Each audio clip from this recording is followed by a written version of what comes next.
मान्यताओं के अनुसार चंपावती नगरी में एक महिष्मान नाम का राजा राज्य करता था।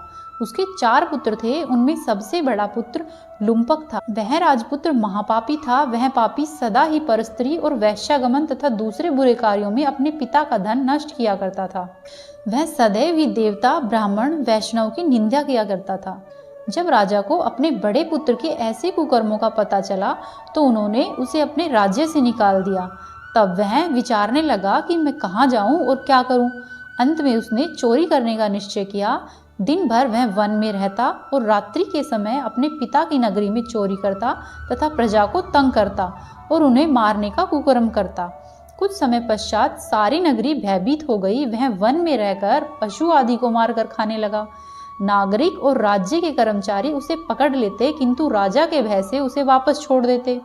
वन में एक बहुत ही पुराना विशाल पीपल का वृक्ष था। लोग उस वृक्ष की भगवान के समान पूजा करते थे। उसी वृक्ष के नीचे वह महापापी लुम्पक रहा करता था। इस वन को लोग देवताओं की क्रीड़ा स्थली मानते थे। कुछ समय पश्चात पौष माह के कृष्ण पक्ष की 10वीं के दिन वह वस्त्रहीन होने के कारण ठंड के चलते पूरी रात्रि सो नहीं सका और उसके हाथ पैर अकड़ गए। दूसरे दिन सूर्योदय होते होते वह मूर्छित हो गया और दूसरे दिन एकादशी को मध्याह्न के समय सूर्य की गर्मी पाकर उसकी मूर्छा दूर हुई। गिरता पड़ता वह भोजन की तलाश में निकला। पशुओं को मारने में वह समर्थ नहीं था, इसीलिए उसने पेड़ों के नीचे गिरे हुए फल को उठाया और वापस उसी पीपल के वृक्ष के नीचे आ गया। उस समय तक भगवान सूर्य अस्त हो चुके थे। वृक्ष के नीचे फल रखकर कहने लगा, हे भगवान, अब आपके ही अर्पण है ये फल, आप ही तृप्त हो जाइए। उस रात्रि को दुख के कारण उसको नींद भी नहीं आई। उसके इस उपवास और जागरण से भगवान अत्यंत प्रसन्न हुए और उसके सारे पाप नष्ट हो गए। दूसरे दिन प्रातःकाल एक अति सुंदर घोड़ा अनेक सुंदर वस्तुओं से सजा हुआ उसके सामने आकर खड़ा हो गया। उसी समय आकाशवाणी हुई कि हे राजपुत्र, श्री नारायण की कृपा से तेरे सब पाप नष्ट हो गए हैं। अब तू अपने पिता के पास जाकर राज्य प्राप्त कर। ऐसी वाणी सुनकर वह अत्यंत प्रसन्न हुआ और दिव्य वस्त्र धारण करके भगवान आपकी जय हो ऐसा कहकर अपने पिता के पास गया। उसके पिता ने प्रसन्न होकर उसे समस्त राज्य का भार सौंप दिया एवं स्वयं भगवान की प्राप्ति के लिए वन में चला गया। अब लुम्पक शास्त्र अनुसार राज्य करने लगा। उसके स्त्री, पुत्र आदि सारा कुटुंब भगवान नारायण का परम भक्त हो गया। वृद्ध होने पर वह भी अपने पुत्र को राज्य का भार सौंपकर स्वयं वन में भगवान की प्राप्ति के लिए चला गया और अंत समय में वैकुंठ को प्राप्त हुआ। इसीलिए जो भी मनुष्य इस परम पवित्र सफला एकादशी का व्रत करता है उसे अंत में मुक्ति मिलती है।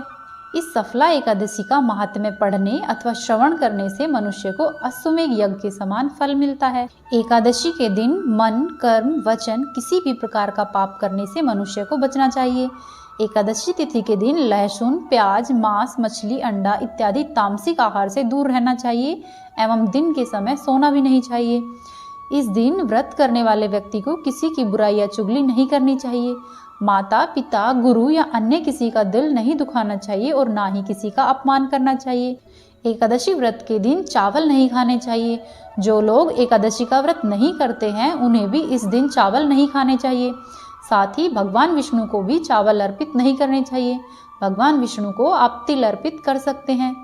एकादशी तिथि के दिन तुलसी के पत्तों को नहीं तोड़ना चाहिए। तुलसी के पत्तों को आप दशमी के दिन ही तोड़कर रख ले एवं फिर एकादशी के दिन इन्हें भगवान विष्णु को अर्पित करें। वहीं द्वादशी तिथि को जब पारण करे तो तुलसी के पत्तों एवं जल से ही व्रत का पारण करे। व्रती को द्वादशी के दिन भी तुलसी के पत्ते नहीं तोड़ने चाहिए। अगर घर में कोई बच्चा या बुजुर्ग है जिसने एकादशी का व्रत नहीं किया हो, उसको पत्ता तोड़ने के लिए कहे एवं फिर अपने व्रत का पारण करें। इस तरह से आप एकादशी व्रत रख सकते हैं एवं व्रत का पारण कर सकते हैं। उम्मीद है आपको जानकारी पसंद आई होगी। यदि आपको वीडियो अच्छी लगी तो वीडियो को लाइक कीजिए, चैनल को सब्सक्राइब कीजिए और वीडियो को अवश्य ही शेयर करिए।